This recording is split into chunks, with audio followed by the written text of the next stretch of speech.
مبسملا و محمدلا و مسلیا و مسلما۔ آج ہمارا موضوع غزوہ حنین ہے۔ یہ بھی ایک جنگ ہے۔ فتح مکہ کے بعد رسول اللہ صلی اللہ علیہ وسلم کے خلاف ایک قوم اٹھی، اس کے خلاف غزوہ کو غزوہ حنین کہتے ہیں۔ یہ ایک جگہ ہے حنین، مکہ اور طائف کی وادی کے درمیان یہ جگہ کہلاتی ہے۔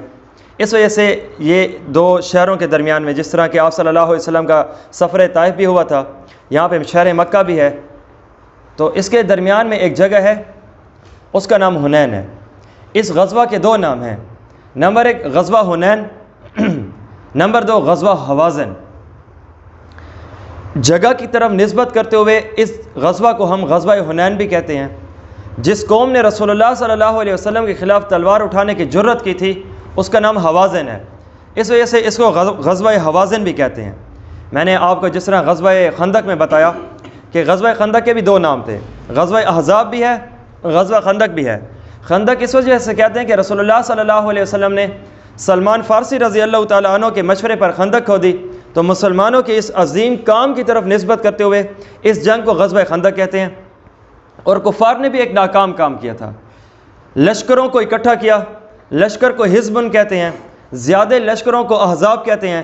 چونکہ اس میں بہت سارے احزاب، بہت سارے لشکر اکٹھے ہو گئے تھے، تو اس جنگ میں کفار کی طرف کام کی نسبت کرتے ہوئے ہم اس کو غزوہ احزاب بھی کہہ دیتے ہیں۔ یہاں پہ وہی معاملہ ہے، غزوہ حوازن قوم کی طرف نسبت، غزوہ حنین جگہ کی طرف نسبت۔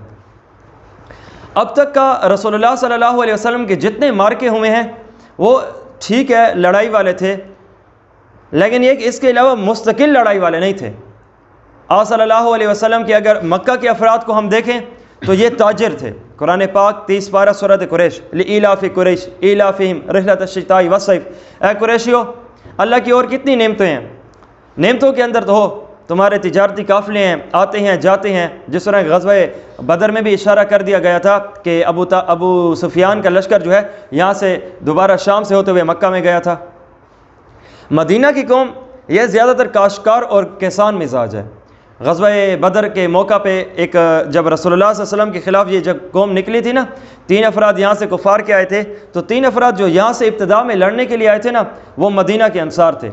تو کفار مکہ نے غزوہ بدر کے اس موقع پہ پوچھا تھا، چونکہ میں نے آپ کو کہا تھا کہ پہلے زمانے کی لڑائی جسم سے ہوتی تھی، اکٹھے ایک جگہ پہ اکٹھے ہوتے تھے، یہاں پہ مسلمانوں کا جمگٹھا، کفار کا جمگٹھا، تو پہلے 3 افراد نکلتے تھے، آپس میں یہ لڑتے تھے، پھر اس کے بعد لڑائی ہوتی تھی۔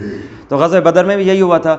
تو کفار کی طرف سے جو 3 آدمی آئے تھے، یہاں سے مسلمانوں کی طرف بھی، تو مسلمانوں کی طرف سے 3 افراد انصار کے تھے۔ تو کفار مکہ کے 3 افراد نے پوچھا کہ تم کون ہو؟ کہا نحنو، ہم جو ہیں ہم انصار کے لوگ ہیں۔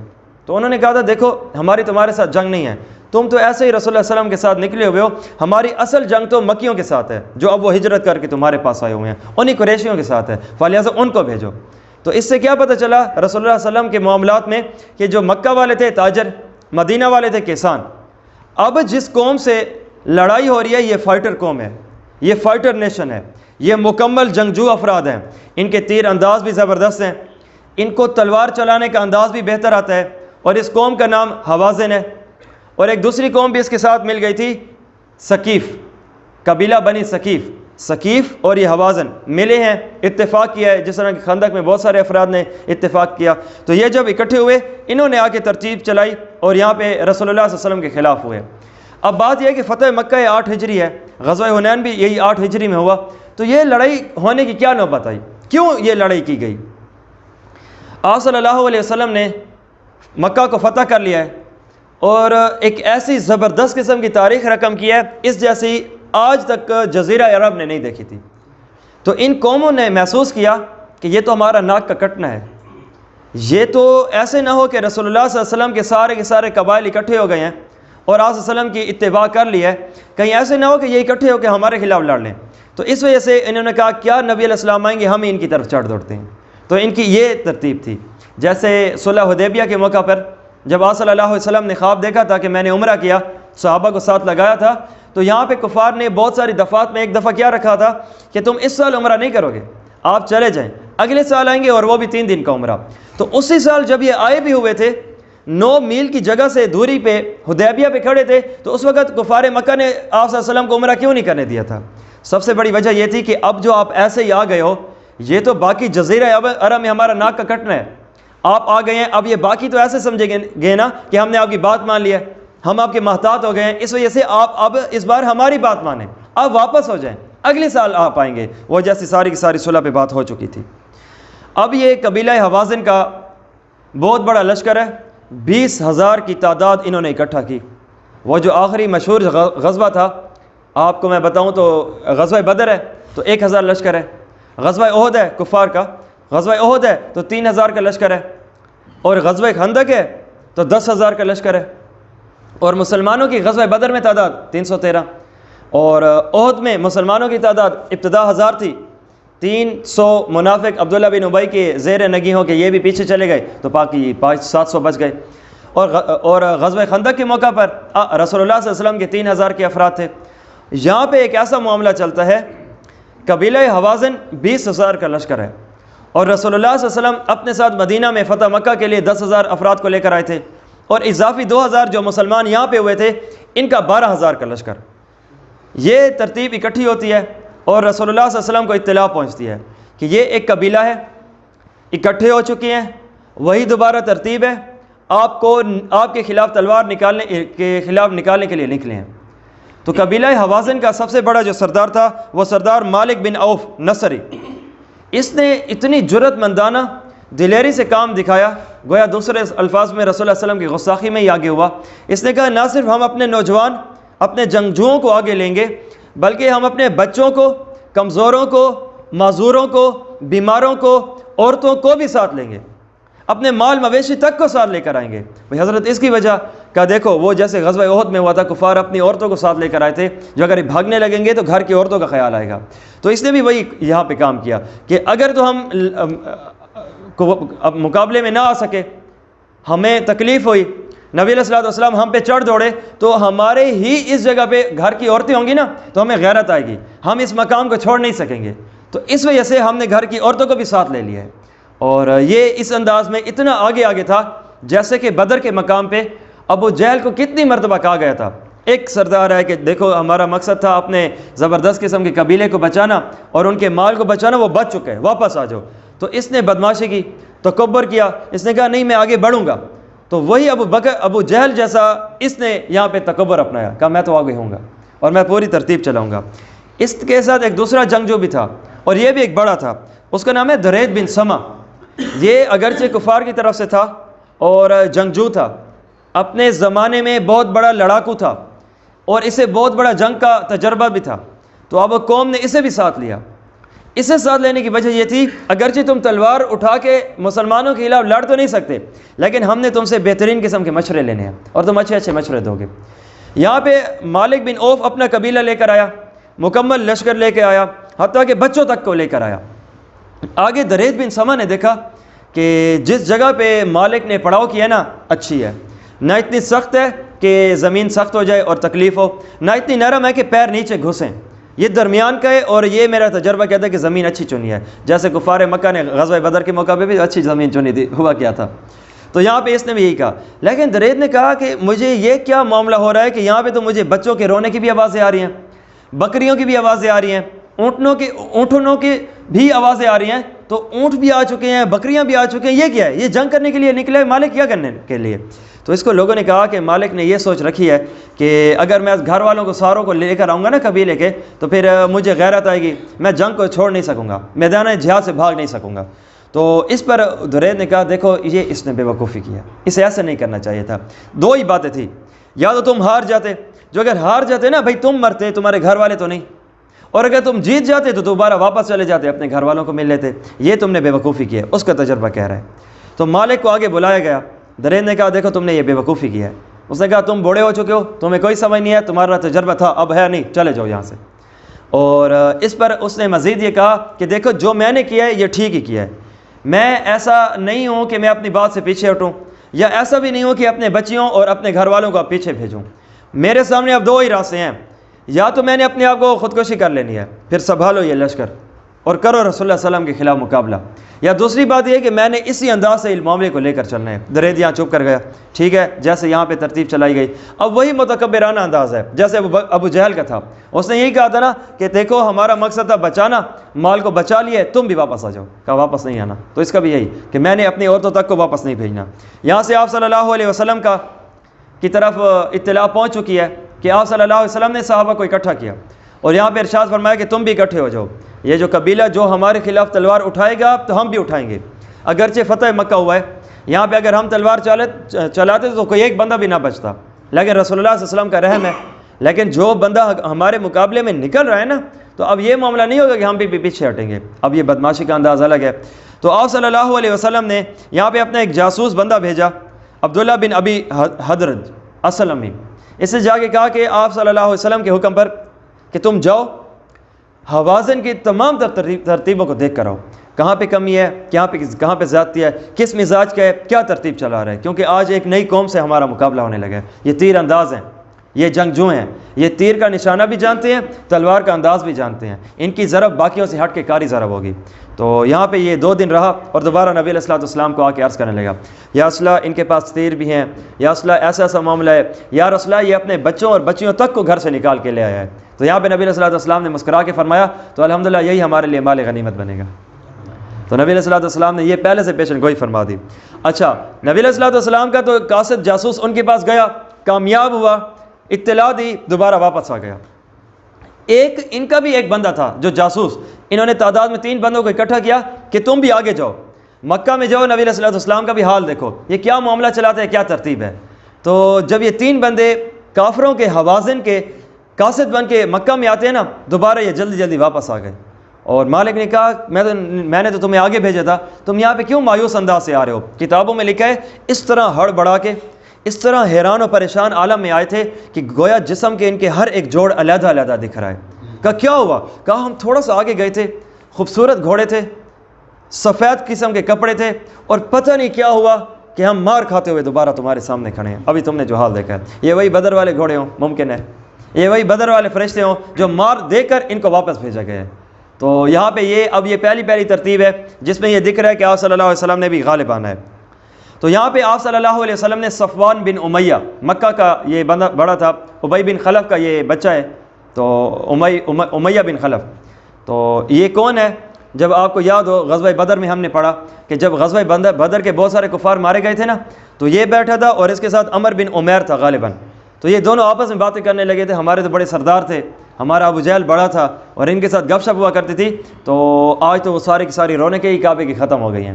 تو اس پہ اس نے کہا تھا امیہ صفوان کو اس نے کہ اگر میرے پاس اختیار ہوتا نا, میرے اوپر بہت سارا ادھار ہے, اگر ادھار ختم ہو چکا ہوتا, میرے سر پہ ذمہ داری کا بوجھ ہے, بچوں کو بھی پالنا ہے, بیوی کو بھی پالنا ہے, اگر یہ نہ ہوتا نا تو میں آپ صلی اللہ علیہ وسلم کے خلاف تلوار اٹھا کے ضرور چلا جاتا. تو اس پر صفوان نے کہا بس تمہارا یہی معاملہ ہے, یہی مجبوری ہے. کہا اگر یہ میں حل کر دوں تو میں قسم اٹھاتا ہوں تمہارا سارا ادھار میرے اوپر ہو گیا, تمہارے بیوی بچوں کو اپنے مرنے تک یا ان کے مرنے تک میں نے پالنا ہے, تم بے فکر ہو جاؤ. اس نے کہا پکا, ہاں پکا. صفوان نے اس کو زہر آلود تلوار دے دی تھی. اب یہ اس نیت سے رسول اللہ صلی اللہ علیہ وسلم کے پاس مدینے آیا تھا, اور مدینے میں یہی معاملہ چلانے آیا تھا کہ نعوذ باللہ رسول اللہ صلی اللہ علیہ وسلم کو زہر آلود سے تلوار سے میں نے قتل کرنا ہے. اب یہاں پہ 2 ترتیبیں تھیں. اب تھوڑا سا بھی اگر ضرب لگ جاتا نا تو ٹھیک ہے, گردن نہ کٹتی, جسم نہ کٹتا, پر زہر کا اثر جسم میں آ جاتا. تو دونوں انداز ہے, یا تو تھوڑی سی ہلکی سی بھی اگر ضرب لگ جاتی تو پھر بھی نبی علیہ السلام کو نقصان. آگے نگاہ عمر کو کمال ہے, آتے دیکھا کہ اس کے حالات ٹھیک نہیں ہے. کہا ادھر ہو, کیا کر رہے ہو. تلاشی لی, زہر یہاں پہ تلوار نکلی. تو یہ جیسے ہی تلوار دیکھی نبی علیہ الصلوۃ والسلام کے پاس آ گیا, یا رسول اللہ دیکھو اس کے معاملات ایسے ہیں. تو نبی علیہ الصلوۃ والسلام نے یہاں پہ اس سے پوچھا کہ کس ارادے سے مکہ سے آ رہے ہو.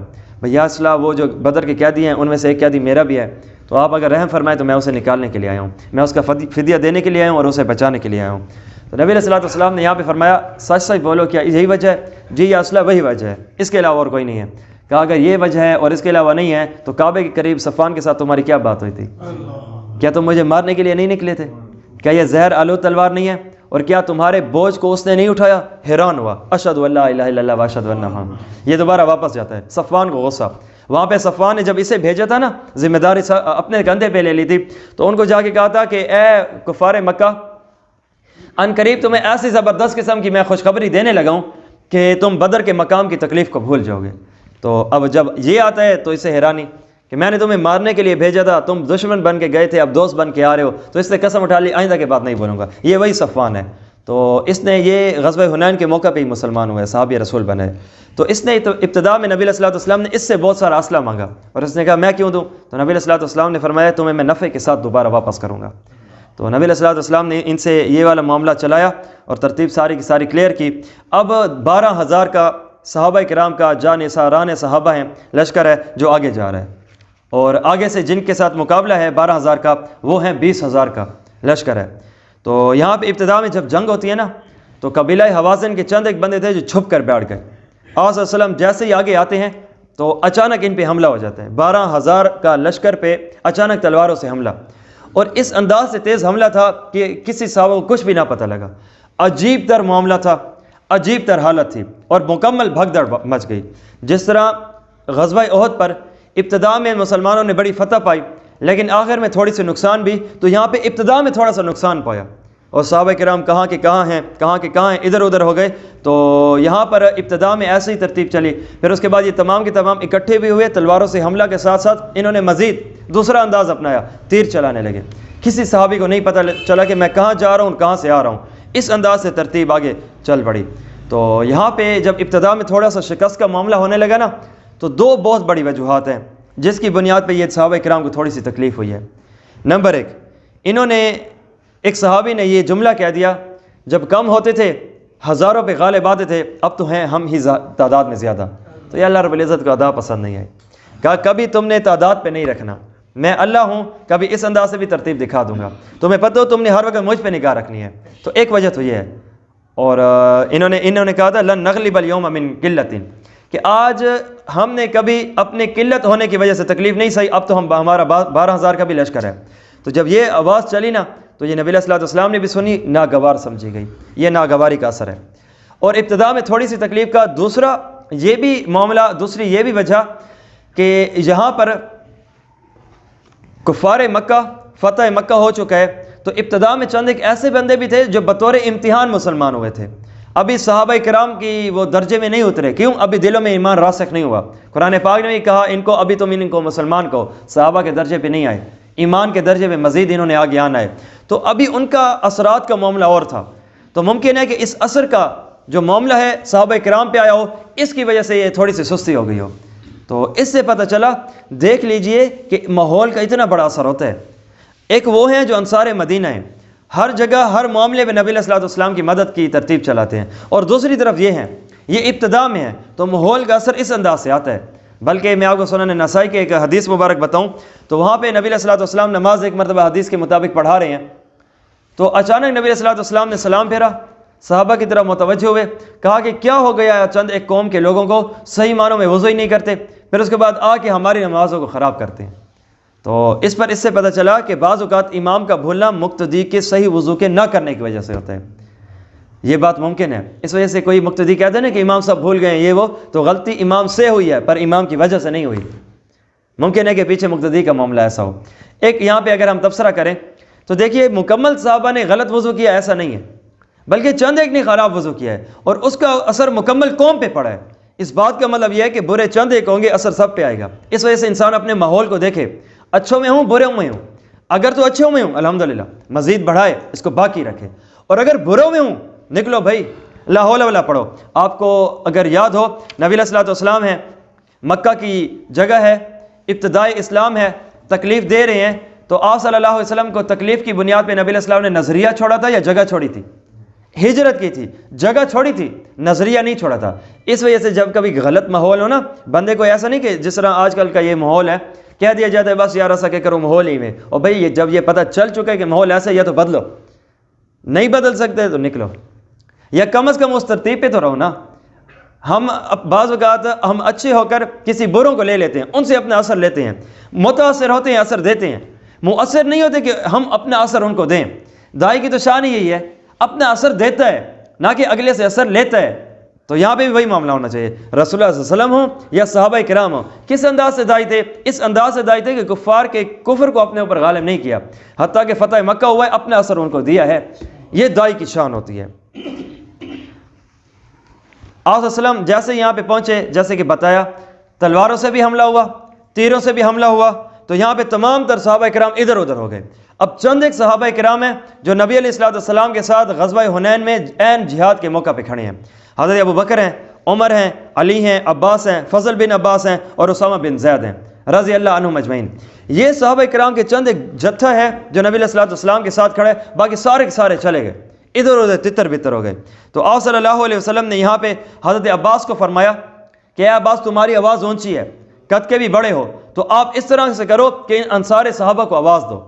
تو حضرت عباس نے آواز ایسے نہیں دی کہ وہ انصار پیچھے پلٹو، انہوں نے آواز ایسے الفاظ سے دی ہے نا کہ چیخیں نکلی ہیں، ان کی آنکھوں سے آنسو نکلے ہیں، اور کس طرف اشارہ کیا ہے؟ کہا کہ بیت رضوان کی طرف اشارہ کیا ہے۔ ابھی فتح صلح حدیبیہ کے موقع پر خون عثمان ہوا تھا، یہاں پہ تم نے میرے ہاتھ پہ بیعت کی تھی، تم 1400 کا لشکر تھے، تم نے کہا تھا مریں گے یا ماریں گے میدان نہیں چھوڑیں گے یا رسول اللہ، تو یہی اور درخت کے نیچے کی تھی، تحت شجرہ کے قرآن پاک نے الفاظ لیے کہ درخت کے نیچے ہوئی تھی، اس درخت کا بھی نام لیا۔ تو حضرت عباس نے کہا او درخت والو، تو سارے انصار کی چیخیں نکلیں، یاد آیا ہماری تو بیعت ہے، اس انداز سے ترتیب ہے یہ پیچھے لوٹے ہیں، اور جب پیچھے لوٹے ہیں نا تو اس انداز سے لوٹے ہیں کہ تھوڑی دیر کے بعد منظر دیکھنے کا تھا، کوئی ہے کہ مرا پڑا ہے، کوئی ہے کہ کافر زخمی پڑا ہے، اور کوئی ہے کہ وہ زبردست قسم کا گرفتار ہو چکا ہے۔ اور اسی حوالے سے آپ صلی اللہ علیہ وسلم نے تھوڑی سی مٹی لی، مٹھی میں لی، اور شاہت الوجوہ، چہرے بگڑ جائیں، یہ الفاظ بول کے ان کی طرف دے مارا۔ اور اللہ رب العزت کا یہ یہاں پہ نبی علیہ السلام کے ذریعے اتنا بہترین معجزہ ہوا کہ اس کا فائدہ یہ ہوا کہ ہر ایک کنکر کسی نہ کسی کافر کی آنکھ میں گئے، اندھے ہو گئے، آدھو آدھ کچھ دکھ نہیں رہا، صحابہ کرام ہیں تلواریں چلاتے گئے۔ تو یہاں پہ انہوں نے زبردست قسم کی شکست کھائی ہے۔ اگر ہم دیکھیں فیصل آباد میں 5ویں سال میں تھا، قرآن پاک کی تفسیر پڑھ رہے تھے، وہاں پہ ہمیں استاد جی نے یہی کہا تھا کہ نکال لو تاریخ، دیکھ لو تفاسیر، پرکھ لو رسول اللہ کی زندگی صلی اللہ علیہ وسلم۔ ہم ہر اس وقت میدان میں غالب آئے ہیں جب ہمارے سینے میں ایمان تھا، ہم ہر اس وقت غالب آئے ہیں کہ جب ہم میں غدار نہیں تھا۔ ہم نے دو وجہ سے مار کھائی ہے، یا تو ہم میں غدار نکلے ہیں، یا تو ہم میں سے کسی نے دنیا سے محبت کی ہے تو مار کھائی ہے۔ جب کبھی تمہارا صحیح معنوں میں آخرت پہ نظریہ رہا ہے، تمہیں اس بات سے پرواہ ختم ہو گئی ہے کہ مجھے دنیا نہیں آخرت چاہیے، اللہ رب العزت نے تمہیں سرخ رو کیا ہے، اللہ رب العزت نے پھر کبھی تمہیں ایسے معاملہ چلایا نہیں ہے۔ تو آپ صلی اللہ علیہ وسلم کی یہ ترتیب آگے چلی ہے۔ جبیر بن مطعم ہیں، یہ فرماتے ہیں کہ ابھی غزوہ شروع نہیں ہوا تھا کہ میں نے ایک سیاہ چادر دیکھی ہے جو حوازن قبیلہ اور ہمارے درمیان یوں اوپر آسمان سے نیچے اتری ہے، اور جیسے ہی زمین پہ گرتی ہے تو کالی کالی رنگ کی چونٹیاں ہیں اور وہ مکمل میدان میں پھیل جاتی ہیں۔ جبیر بن مطعم یہ بات کرتے ہوئے دیکھتے ہوئے کہتے ہیں کہ اللہ کی قسم مجھے ذرا برابر بھی اس بات میں شک نہیں ہے کہ یقیناً وہ فرشتے ہی تھے جو اس میدان میں اترے تھے۔ ہر بار فرشتے میدان میں اترے ہیں، گویا بعض اوقات ایسی جگہ تھی زمین پہ مانگا جاتا تھا، آسمان کو پہنچتا تھا اور آسمان سے اللہ رب العزت کی مدد آتی تھی، یہ بھی ان میں سے ایک ہے۔ اللہ رب العزت کی اس انداز سے مدد چلی۔ تو یہاں پہ مالک بن عوف ہے اور درید بن سما، یہ دو بڑے سردار سمجھے جاتے تھے۔ تو مالک بھاگ کے طائف چلا گیا، اس نے کہا کہ میری اپنی جان تو بچاؤں، وہ پناہ لیتے ہوئے طائف چلا گیا تھا، اور درید بن سما مقام اوتاس میں چلا گیا۔ اب یہاں پہ دو صحابہ کرام ہیں، ہم نے ابو موسیٰ اشعری کا تو نام سنا ہوا ہے، یہ بھتیجے ہیں، ان کے چچا ہیں ابو عامر اشعری رضی اللہ عنہ۔ نبی علیہ السلام نے ابو عامر اشعری کو بڑا بنایا، درید بن سما کے پیچھے بھیجا، اور خود اپنے صحابہ کرام کو لے کر مالک بن عوف کے پاس گیا۔ تو گویا نبی علیہ السلام نے سخت محاذ کو چنا کیونکہ وہ نوجوان تھا، ابو جہل جیسے وہ تکبرانہ انداز چلا رہا تھا، درید وہ تو بڑا تھا۔ تو یہاں پہ جب یہ چچا اور بھتیجا جاتے ہیں تو درید کو ربیعہ بن مالک نے مار دیا، یہ قتل ہو گیا، پر قتل ہونے سے پہلے اس نے چچا کے اوپر بھی حملہ کیا، ابو عامر اشعری رضی اللہ عنہ، یہ شہید ہو جاتے ہیں۔ تو جیسے ہی شہید ہوتے ہیں تو پھر اس کے بعد رسول اللہ صلی اللہ علیہ وسلم کے پاس اپنے بھتیجا یا حضرت ابو موسیٰ اشعری آتے ہیں، یا رسول اللہ چچا شہید ہو گئے ہیں، لیکن جاتے ہوئے اس دنیا سے رخصت ہونے سے پہلے نا انہوں نے آپ کو سلام بھی بھیجا تھا اور عرض کیا تھا کہ میری محبت بھی نبی علیہ السلام کو پیش کر دینا، اور کہا تھا یا رسول اللہ میرے لیے دعا بھی فرمائیے۔ یہ جب بات نبی علیہ السلام تک پہنچتی ہے نا تو نبی علیہ السلام نے بڑی خوبصورت طریقے سے فرمایا کہ میرے لیے وضو کا انتظام کرو، مصلی بھی بچاؤ، وضو بھی کیا، نماز بھی پڑھی اور ان کے لیے اسپیشل دعا کی۔ تو صحابہ کے لیے دعا رسول اللہ نے کیا ہے، صحابہ کے لیے دعا کرنا سنت مصطفیٰ ہے، تو اس لیے ہماری طرف سے اللہ رب العزت نے ان کو بہترین جزائے خیر عطا فرمائے۔ تو اب یہاں پہ رسول اللہ صلی اللہ علیہ وسلم آگے بڑھتے ہیں، آگے جاتے ہیں طائف کی طرف، وہ جہاں سے ایک مرتبہ ایسا انداز تھا کہ نبی علیہ الصلوۃ والسلام نے کتنی مار و تکلیف سے کہ پیچھے آئے ہیں، اور دوبارہ یہ ایک ایسا معاملہ ہے کہ نبی علیہ الصلوۃ والسلام تلوار لے کر صحابہ کرام کو لے کر آگے بڑھتے ہیں۔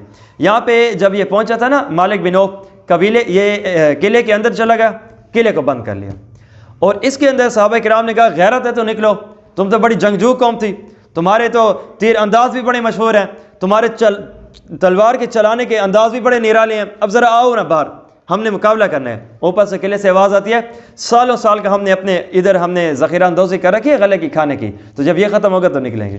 گویا ڈر گئے ہیں کہ ادھر کھانے دو ادھر سونے دو، ہم نے باہر نہیں آنا۔ تو یہاں پہ یہ چند ایک عرصہ 18 دن کا یہاں پہ محاصرہ ہے، صحابہ کرام بیٹھے ہیں۔ تو نبی علیہ الصلوۃ والسلام نے یہاں پہ ان دنوں میں خواب دیکھا کہ بہترین قسم کا دودھ کا پیالہ ہے، تو میں جیسے ہی اسے اٹھانے لگتا ہوں تو ایک مرغ آتا ہے اور اسے سارا کا سارا گرا دیتا ہے۔ تو حضرت ابو بکر صدیق رضی اللہ تعالیٰ عنہ کو نبی علیہ الصلوۃ والسلام نے یہ خواب سنایا، تو ابو بکر نے کہا یا رسول اللہ یہ بات ممکن ہے کہ اس بار کی اس لمحے میں اس وقت میں فتح نہ ہو۔ تو یہی خواب نوفل بن معاویہ دہلمی کو بھی سنایا، تو انہوں نے عرض کی یا رسول اللہ میری رائے تو یہ ہے، ان پہ ہم نے اپنا ڈالنا تھا روب، جزیرہ عرب میں فتح مکہ ہونے کی وجہ سے پہلے ہی روب آ چکا ہے، رہ گئی بات ان دو قبیلوں کی بدماش تھے تو ان کے اوپر بھی ہمارا روب آ چکا ہے۔ اب دو ہی باتیں ہیں، یہ جب آ گئے ہیں اپنے آپ کو قلعے میں بند کر لیا، اب یہ ہو گئے محصور، جا کہیں نہیں سکتا، چاروں دیواروں سے ہمارے صحابہ کرام نے اس کو پکڑ رکھا ہے۔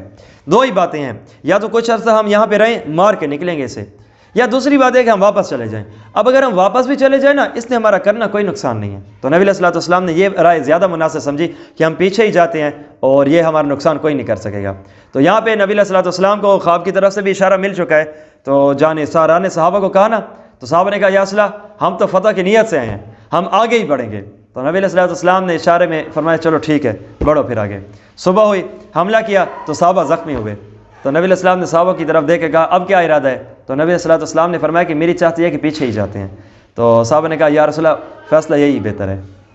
تو یہاں پہ تھوڑے سے زخمی ہوئے، دوبارہ پیچھے ہوئے۔ تو نبی علیہ الصلوۃ والسلام نے یہ بھی اظہار محبت انداز فرمایا، وگرنہ جہاں تک بات میدان کے چھوڑنے کی ہے تو میدان نہیں چھوڑا، وہ ڈر کے بھاگ گئے۔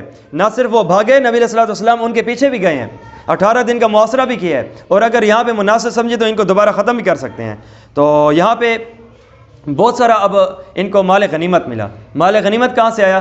جب یاد ہو مالک بن عوف ہے، اس نے اپنی بچیاں، قوم کی لڑکیاں، بکریاں، اونٹ سب کچھ کو لے کر یہاں پہ تو آیا تھا کہ ہم اپنے مال کو چھوڑ کے نہیں جائیں گے، مال کو ہی چھوڑ کے چلا گیا تھا۔ تو یہاں پہ نبی علیہ السلام، اور آپ کو پتہ ہے مال کی تعداد کتنی ہے مال غنیمت کی؟ 6000 قیدی ہیں، 24000 اونٹ ہیں، 40000 بکریاں ہیں، 4000 اوقیہ چاندی ہے۔ اور نبی علیہ الصلوۃ والسلام کی سخاوت کا یہ انداز ہے کہ نبی علیہ الصلوۃ والسلام مقام جیرانہ پہ اس مال غنیمت کو جمع کر کے مالک بن عوف کے پاس طائف میں گئے تھے۔ اب دوبارہ آتے ہیں تشریف فرما، 10 دن انتظار فرماتے ہیں کہ اتنا بڑا مال ہے، چلو انہی کو نقصان نہ ہو، تو اگر یہ آنا چاہتے ہیں نا، ان کے قیدیوں کو بھی ہم چھوڑنے کے لیے تیار ہیں اور ان کے معاملات کو بھی آگے چلانے کے لیے تیار ہیں۔ تو یہاں پہ جب یہ ترتیب چلی نا، تو 10 دن کے انتظار کے بعد یہ محسوس کیا گیا کہ اب کوئی لینے کے لیے نہیں آیا، تو رسول اللہ صلی اللہ علیہ وسلم نے صحابہ کرام میں سارا مال جو ہے تقسیم کر دیا۔ اسی مال کو تو مال غنیمت کہتے ہیں۔ تو جب یہ تقسیم ہو گئے نا، پھر ان کے قوم سے 9 افراد تعداد میں آتے ہیں اور آ کر عرض کرتے ہیں یا رسول اللہ ہمیں کلمہ بھی سکھائیے، ہم مسلمان بھی ہوتے ہیں، ہم اپنے قیدیوں کا بھی آپ سے مطالبہ کرتے ہیں، اپنے مال کا بھی آپ سے مطالبہ کرتے ہیں۔ تو نبی علیہ الصلوۃ والسلام نے ارشاد فرمایا تمہارا میں نے 10 دن انتظار کیا ہے، اگر تمہیں مال یا قیدیوں کی تمہیں چاہت تھی نا پہلے آ جاتے، لیکن یہ کہ اب تم آئے ہو، تو اس کی بنیاد پر اب میں آپ کے سامنے ترتیب یہ رکھتا ہوں کہ یہ اصل میں قبیلہ آپ کو پتہ ہے کون سا ہے جس سے لڑائی ہوئی ہے؟ حوازن۔ یہ نبی علیہ الصلوۃ والسلام کی رضائی امی جان دائی حلیمہ کا قبیلہ ہے، اس وجہ سے یہ واپس آئے تھے۔ تو نبی علیہ الصلوۃ والسلام نے ان کے ساتھ نرمی فرمائی تھی، اور نبی علیہ الصلوۃ والسلام نے انہوں نے آ کر نبی علیہ الصلوۃ والسلام کو عرض کیا یا رسول اللہ آپ ہی کے گویا دوسرے الفاظ میں یہ آپ کی پھوپھیوں کا قبیلہ ہے، یہ آپ کی ان افراد کا قبیلہ ہے جن میں آپ رہے تھے، جن میں آپ نے بچپن گزارا تھا، انہی قبیلے کی عورتوں نے آپ کو گود میں اٹھایا تھا، پیار سے آپ کو سلایا تھا، تو اس وجہ سے آپ ہمارے ساتھ ذرا تعاون کیجئے۔ اور نبی علیہ الصلوۃ والسلام کو عرض کرنے لگے یا رسول اللہ ہم بہت سارے بادشاہوں سے بھی معاملہ کر چکے ہیں، اور بادشاہوں کے اوپر احسان کیا جائے نا، تھوڑے احسان پر وہ بہت زیادہ احسان کا بدلہ دیا کرتے ہیں۔ تو نبی علیہ الصلوۃ والسلام نے یہاں پہ ارشاد فرمایا میں تم پہ ایک آفر پیش کرتا ہوں، دونوں میں سے کسی ایک چیز کو قبول کر لو۔ نمبر 1، یا تو اپنا مال واپس لو، تو اس کی میں واپس کرنے کی کوئی ترتیب چلاتا ہوں، یا اپنے قیدی واپس لو، میں اس کے واپس کرنے کی کوئی ترتیب چلاتا ہوں۔ تو انہوں نے کہا کہ اس طرح ہے کہ ہم اپنے قیدی واپس لینا چاہتے ہیں، مال تو دوبارہ بھی ہمیں مل جائے گا۔ تو نبی علیہ الصلوۃ والسلام نے ارشاد فرمایا جو میرے پاس ہے اور جو میرے قبیلے کے پاس ہے، یعنی ہاشمیوں کے پاس، وہ تو نبی علیہ الصلوۃ والسلام نے مال بھی ان کو واپس کر دیا، اور جو نبی علیہ الصلوۃ والسلام اور ان کی قوم کے پاس جتنا حصہ مال کا آیا تھا یا افراد کا غلام کے طور پہ آیا تھا، سارا کا سارا واپس کر دیا۔ اور رہ گئی بات سارے صحابہ کرام کے پاس جو تقسیم ہو چکا تھا، نبی علیہ الصلوۃ والسلام نے ارشاد فرمایا اب چونکہ تم مسلمان ہو چکے ہو تو ظہر کی نماز میں آنا اور کھڑے ہونا۔ تو نبی علیہ الصلوۃ والسلام بحیثیت امام ہیں، نماز پڑھائی، پیچھے صحابہ ہیں، تو ان میں یہی اٹھے اور اٹھ کے زبردست قسم کی تقریر کی، کیونکہ یہ خطباء افراد تھے، بہترین قسم کی زبردست قسم کی خطیبانہ آواز سے ترتیب کی بات چلائی۔ تو اس پہ صحابہ کرام بھی متوجہ، دیکھو اب یہ مسلمان بھی ہو چکے ہیں، لیکن دوسری طرف ہم نے انہی کے ساتھ تو لڑے تھے۔ تو یہاں پر یہ کھڑے ہو کر کہتے ہیں کہ دیکھو ہمیں اگر آپ بہترین انداز سے اپنے افراد کو واپس کر دو تو یہ بہتری ہے۔ تو نبی علیہ الصلوۃ والسلام یہاں پہ کھڑے ہوئے اعلان فرمایا کہ میں اور جو میرے قبیلے کے لوگ ہیں جتنے بھی ان سے ہم نے مال لیا ہے یا افراد لیا ہے ہم نے واپس کیا ہے۔ ہم نے نبی علیہ الصلوۃ والسلام نے فرمایا کہ ہم نے واپس کر دیا ہے۔ یہ وہی انداز ہے کہ جو ام سلمہ نے نبی علیہ الصلوۃ والسلام کو عرض کیا تھا، یا رسول اللہ آپ ان کو نہ کہیے کہ اپنے بال کٹوائیں، آپ ان کو نہ کہیے کہ اپنے آپ کے جانور کو ذبح کریں، آپ خود ہی یہ کام کر لیں، یہ بھی کر لیں گے۔ تو نبی علیہ الصلوۃ والسلام نے بغیر کسی معاوضے کے، اب کیونکہ مالک کوئی اور ہو چکا ہے نا، پہلے یہ تھے، جنگ سے پہلے یہ تھے، اب جنگ کے بعد یہ دوڑے ہیں، تو دوبارہ اللہ رب العزت نے مال غنیمت کو مسلمانوں کے لیے حلال کیا۔ تو نبی علیہ الصلوۃ والسلام نے یہی ترتیب چلائی۔ نبی علیہ الصلوۃ والسلام نے کھڑے ہو کے ان کے بعد اعلان فرمایا میرے پاس ان کا جتنا بال بھی ہے نا میں نے ان کو واپس کر دیا ہے، اور افراد سارے کے سارے واپس کر دیے ہیں۔ اے صحابہ کرام کی جماعت، میں یہ زیادہ بہتر سمجھتا ہوں اگر تم بھی واپس کر دو، اور اگر تم فری آف کاسٹ اللہ کے لیے ایسے واپس کر دو تو بھی ٹھیک ہے، اور اگر تم ایسے واپس نہ کرو نا تو میں تم سے یہ مطالبہ کرتا ہوں کہ تم کچھ پیسے کا معاملہ رکھو، یہ تمہیں دے دیں گے اور دوبارہ ان کے تم قیدیوں کو واپس کر دو۔ تو یہاں پہ یا رسول اللہ جب آپ نے یہ انداز اپنایا ہے تو وہ پیچھے تو ہم ایسے ہی چلے آ رہے ہیں کہ آپ کا انداز کیا ہے ویسے چلائیں گے، تو اس وجہ سے ہم نے بھی یہی کیا، جیسے آپ نے ان کو دے دیا تو ہم نے بھی ان کو ایسا ہی دے دیا۔ تو واپسی یہاں پہ ہو جاتی ہے ایسا ہی۔ اس میں ایک اسی قبیلے میں رسول اللہ صلی اللہ علیہ وسلم کی ایک شیمہ بہن بھی ہے جو رضائی بہن ہے، ان کو بھی گرفتار کیا جاتا ہے اور ان کو تھوڑا تکلیف کی خاطر ایسے ہی پیدل چلایا جاتے ہیں، ہاتھ بندھے ہوئے ہیں اور بیڑیوں میں ہے، ایسے ہی پیدل چلایا جا رہا ہے۔ تو اس پر شیمہ نے کہا او لوگو مجھے تکلیف تو پہنچا رہے ہو، مجھے جانتے بھی ہو میں کون ہوں؟ کہا تو کون ہے؟ کہا میں رسول اللہ کی رضائی بہن ہوں۔ تو یہاں پہ صحابہ کرام نے تصدیق کرنے کے لیے نبی علیہ الصلوۃ والسلام کے پاس قاصد بھیجا۔ نبی علیہ السلام نے فرمایا اسے بلا کے لے آؤ۔ تو جب ایسے ہی شیمہ کو بلایا گیا، کیونکہ اب وہ زمانہ نبی علیہ الصلوۃ والسلام کی 4-3 سال کی عمر کا زمانہ ہے، دائی حلیمہ کے پاس، حلیمہ سعدیہ کے پاس جب گزارا، اور اب تو 2 سال کے بعد اللہ کو پیارے ہونا ہے، کتنی زندگی کا ایک فرق ہے۔ شیمہ کو کہا کہ آپ کون؟ اس نے دعویٰ کیا کہ رضائی بہن ہوں، میں دائی حلیمہ کی بچی ہوں، میں ان کی بیٹی ہوں، چونکہ آپ نے ان کا دودھ پیا، آپ ان کے بیٹے رضائی ہوئے تو میں آپ کی بہن ہوئی رضائی۔ کہا اس کے اوپر نبی علیہ الصلوۃ والسلام نے ایک اوپرا پن کا انداز چلایا، تو کہا یا رسول اللہ اگر میں آپ کو نشانی دوں نا، آپ چھوٹے تھے، آپ کو میں نے اٹھایا ہوا تھا تو آپ نے مجھے دانتوں سے کاٹا تھا، نشان آج تک ہے۔ یوں دکھایا، نبی علیہ الصلوۃ والسلام کو یاد آ گیا، یوں داڑھی سے تک پہ آنسو آ گئے اور کہا ہاں واقعی تو میری بہن ہے۔ اور جو بھی انداز تھا سختی والا سارا کا سارا چھڑایا، ہاتھ بھی کھولے، معاملات بھی واپس کیے، اور سارا کچھ واپس کرنے کے بعد رسول اللہ صلی اللہ علیہ وسلم نے ان کو آفر پیش کی اگر میرے پاس رہنا چاہتی ہو نا اچھے طریقے سے رہو، تم پہ کوئی ملامت نہیں ہوگی، پروٹوکول سے، عزت سے، تقدس سے، تمہیں بڑا سمجھتے ہوئے، تمہارے ساتھ بہترین قسم کا انداز چلاتے ہوئے تمہیں ہم اپنے پاس رکھیں گے، اور اگر واپس جانا چاہو تو اختیار ہے، واپس چلی جاؤ۔ تو اس پہ اس نے کہا یا رسول اللہ آپ کا احسان سر آنکھوں پہ، کلمہ بھی پڑھا، مسلمان بھی ہوئی، یا اسلام مجھے اگر آپ اجازت دے تو میں اپنے گھر والوں کے ساتھ، اپنے قبیلے کے ساتھ واپس جانا چاہتی ہوں۔ تو ہر کوئی تو زید بن حارثہ نہیں ہوتا نا، جو ہجرت کے موقع پہ انہوں نے کہا تھا کہ میرے ساتھ آؤ، ماں باپ کو چھوڑ دیا، بھائی میں تو رسول اللہ کے سلام کے ساتھ رہوں گا، تو انہوں نے کہا یا اسلام میں ان کے ساتھ واپس جانا چاہتی ہوں، یہ واپس ہو گئی۔ اور یہاں پہ میں آپ کے سامنے چند ایک باتیں رکھوں کہ ہم یہ جو غلام اور باندیوں کے الفاظ بولتے ہیں، مال غنیمت اور مال فیح، یہ کیا چیز ہوتی ہیں؟ مسلمانوں اور کفاروں کی آپس میں لڑائی ہونا، جو کفار مارے جاتے ہیں ان کو ہم مردار کہتے ہیں، اور جو مسلمان مارے جاتے ہیں ان کو ہم صحابہ، ان کو ہم شہید کہتے ہیں، ان کے زندہ کو ہم غازی کہتے ہیں، اور جو کفار کے زندہ مرد پکڑے جائیں نا ان کو غلام کہتے ہیں، اور جو زندہ عورتیں پکڑی جائیں ان کو باندی کہتے ہیں، اور لڑ کر جو مال چھوڑ کے میدان جنگ سے کفار بھاگ جائیں اس کو مال غنیمت کہا جاتا ہے، لڑکے جو مال حاصل ہو مال غنیمت ہے، اور اگر لڑکے نہیں پہلے ہی مال حاصل ہو صلح کے طریقے پر، اسے کہتے ہیں مال فے۔ تو اس کے بھی مسائل ہمیں پتہ ہونے چاہیے غلاموں کے، اور یہ جو آج کل کے نوکر ہیں ان کا معاملہ اور ہے، اور جو غلام ہیں ان کا معاملہ اور ہے۔ غلام ہمارے محتاط ہوتے ہیں، غلام ہمارے مال کی طرح ہوتے ہیں، جس طرح ہمارے پاس 50,000 60,000 روپے ہیں، پیسے ہیں، یہی ہمارے پاس غلام کی حیثیت ہے۔ اور جو آج آنے والے گھروں میں نوکر ہیں، بھائی یہ ایسے نہیں ہوتے، یہ آزاد ہیں، کیونکہ یہ کوئی جنگی قیدی تو نہیں ہے۔ نوکر ہونا اور ہے، غلام ہونا اور ہے، اس وجہ سے دونوں میں فرق کرنا چاہیے۔ اور جو باندیاں ہوتی ہیں، باندیاں یہ نوکرانیوں کی طرح نہیں ہوتی، ان کا معاملہ اور ہوتا ہے، ان کے ساتھ بغیر نکاح کے بھی تعلقات قائم کیے جا سکتے ہیں، لیکن یہ جو اس کا مالک ہوگا وہی کر سکتا ہے، دوسرا نہیں۔ جس طرح بیوی ایک کے نکاح میں ہوگی دوسرے میں کے نہیں، اگر دوسرے کے پاس جائے گی تو پہلے سے طلاق لے گی اور درمیان میں عدت کا عرصہ گزارے گی، ان کے یہاں بھی یہی ہے۔ تو یہ ایک خاص طریقہ ہے۔ اور نبی علیہ السلام کی باندیاں بھی تھی، یہ جو حضرت ابراہیم رضی اللہ عنہ پیدا ہوئے ہیں، رسول اللہ صلی اللہ علیہ وسلم کی ماریہ قبطیہ باندی ہی سے تو ہوئے تھے۔ تو یہ مسائل کے طور پر ہے، قرآن پاک نے واضح طور پہ اسے بیان کیا ہے۔ عالمی میڈیا آج اسی بات کو اٹھاتا ہے کہ انسان آزاد پیدا ہوا ہے تو تم اسے کیوں غلام بناتے ہو؟ تو ہم نے کہا جب آزاد پیدا ہوا ہے تو آزادانہ انداز چلائے نا، بدماشیاں تو نہ کرے۔ اسی طرح ملک کے اندر بھی تو ہر کوئی آزاد ہوتا ہے، چوری کرنے پہ تو جیل جاتے ہیں بندے۔ تو جس طرح دنیاوی معاملے پر ایسا ہے تو آخرت کے معاملے پر بھی ایسا ہے۔ دنیاوی 10-20 ہزار پہ چوری کرنے پر وہ قیدی بن سکتا ہے، اس کے لیے احکامات ہیں۔ جو محمد رسول اللہ کے خلاف تلوار لے کے جنگ میں آئے گا تو اس کا کوئی معاملہ نہیں ہے، اس وجہ سے اس کے اوپر بھی مکمل ترتیبیں ہیں۔ اب آخری بات، انصار مدینہ کے پاس بہت سارا جتنا بھی مال آیا تھا نا، یہ آقا صلی اللہ علیہ وسلم نے کفار مکہ جو اب نئے تازے مسلمان ہوئے ان کو دیا، اور جو انصار مدینہ بدر میں وہی ہیں، احد میں وہی ہیں، خندق میں وہی ہیں، تمام تر میں وہی ہیں، مال بھی ہے کہ پیش، جان بھی ہے کہ پیش، اور اس پہ گلہ بھی کوئی نہیں۔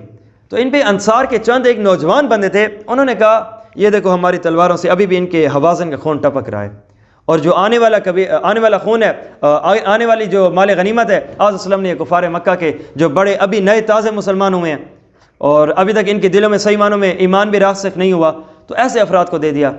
تو سعد بن عبادہ نے رضی اللہ عنہ نبی علیہ السلام کو یہ بات آ کر کی، یہ اصلا نوجوان انصار ہیں، انہوں نے تھوڑی تھوڑی یہ بات کی ہے۔ تو نبی علیہ السلام نے ارشاد فرمایا ان کو اکٹھا کرو، ان سے میں بات کرتا ہوں۔ تو نبی علیہ السلام کے حکم پہ انصار کو اکٹھا کیا گیا۔ جب ان کو اکٹھا کیا جاتا ہے نا تو نبی علیہ السلام نے ارشاد فرمایا اے انصار کی جماعت میں تم سے کیا سن رہا ہوں؟ تو انہوں نے عرض کیا یا رسول اللہ یہ نوجوان چند ایک بندے تھے، باقی جو سردار ہیں، ذمہ دار ہیں، عہدیدار ہیں یا ترتیب سے جو تربیت یافتہ ہیں، یا رسول اللہ انہوں نے کوئی ایسی بات نہیں کی۔ تو نبی علیہ السلام نے یہاں پہ ان میں ایک بات ارشاد فرمائی خطبے کے طور پر، کیا تمہیں یاد نہیں ہے کہ تم لوگ گمراہ تھے، میں آیا اور تمہیں ہدایت دی؟ کیا تمہیں پتہ نہیں تم بتوں کے سامنے جھکتے تھے، میں آیا اور میں نے تمہیں وحدہ لا شریک کی ترتیب سکھائی؟ کیا تمہیں پتہ نہیں ناپاک افراد تھے، میں نے تمہیں غسل اور وضو اور موضع اور تیمم کی ترتیبیں سکھائیں؟ تو تمام طور پہ جی یا رسول اللہ ایسا ہی ہے، جی یا رسول اللہ ایسا ہی ہے، جی یا رسول اللہ ایسے بھی ہے۔ تو نبی علیہ السلام نے ان کو مسکرا کے دیکھا کہ اے انصار کی جماعت تم خوش کیوں ہو، تم خاموش کیوں ہو، تم بدلے میں تم بھی تو میرے اوپر ایک بات کرو نا۔ کہا یا رسول اللہ وہ کون سی، ہم کیا کہیں، آپ کا حکم ہوگا ہماری سر آنکھیں ہوں گی۔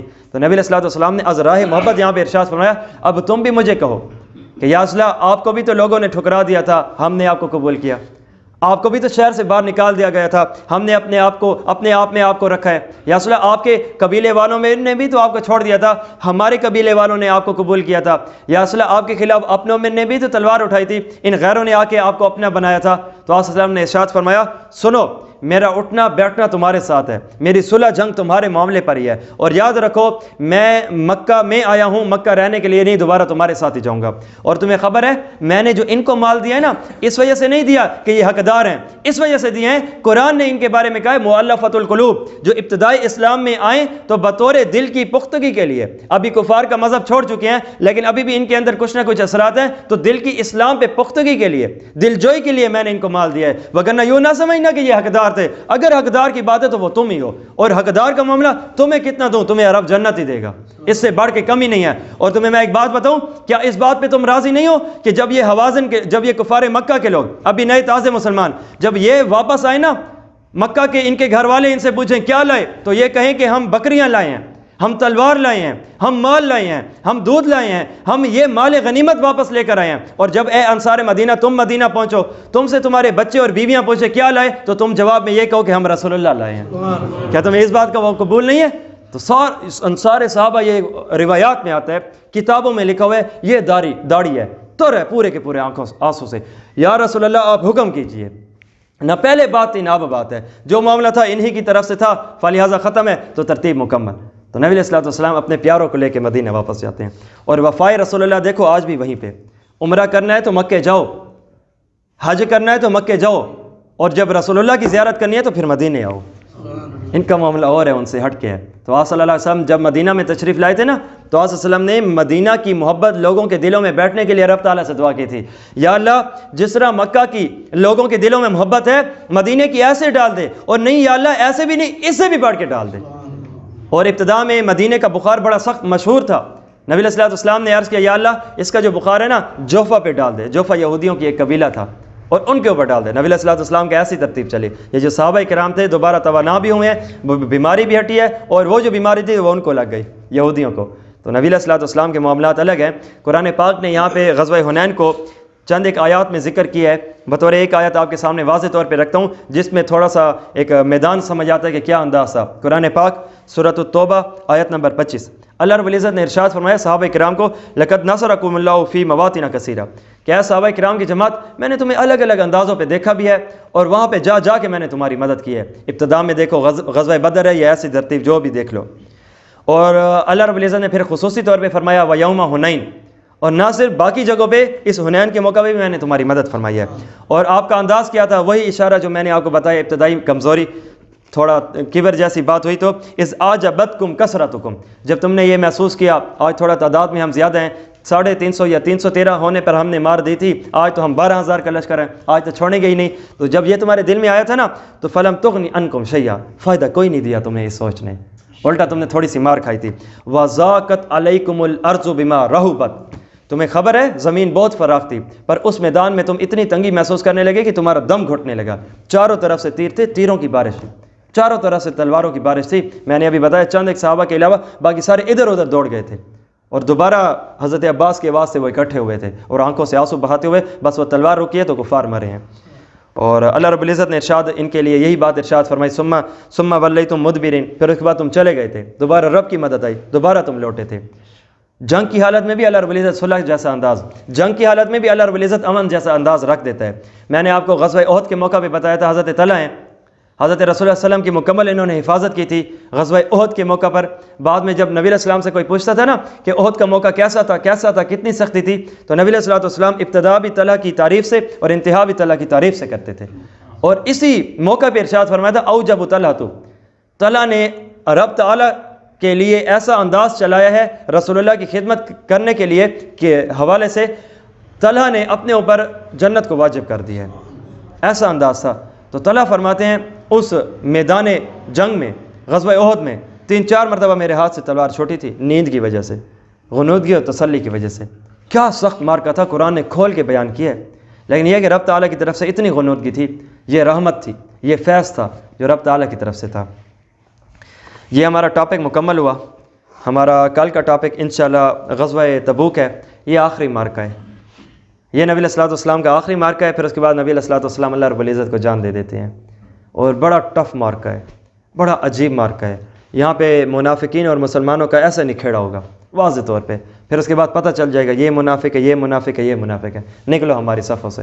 ایسے منافق کے آخر میں جتنی بھی انہوں نے شیطانیاں کی، نبی علیہ الصلوۃ والسلام نے آخر میں فرمایا نکلو ہماری صفوں سے، قرآن نے تمہیں بالکل واضح طور پہ ننگا کر دیا ہے، جو دل میں چھپا ہوا نفاق تھا اب واضح ہو چکا ہے۔ غزوہ حنین میں کتنے صحابہ کرام شہید ہوئے تھے؟ کم ایک ہی ہوئے تھے، زیادہ نہیں ہوئے تھے۔ یہ جو غلام ہوتے ہیں قیدی جو بن کر آئے ہیں، تو اگر وہ اسلام قبول کر لیتے ہیں اس کے بعد ان سے کیا چاہیے؟ ان کا اسلام قبول کرنا اور ہے، اور ان کا غلام بننا اور ہے۔ یہ غلامی کی حالت میں بھی مسلمان ہوتے ہیں، ٹھیک ہے، جیسے کہ حضرت عائشہ رضی اللہ تعالیٰ عنہ کے پاس بھی ایک غلام تھے، باندیاں تھیں، تو وہ مسلمان بھی تھے۔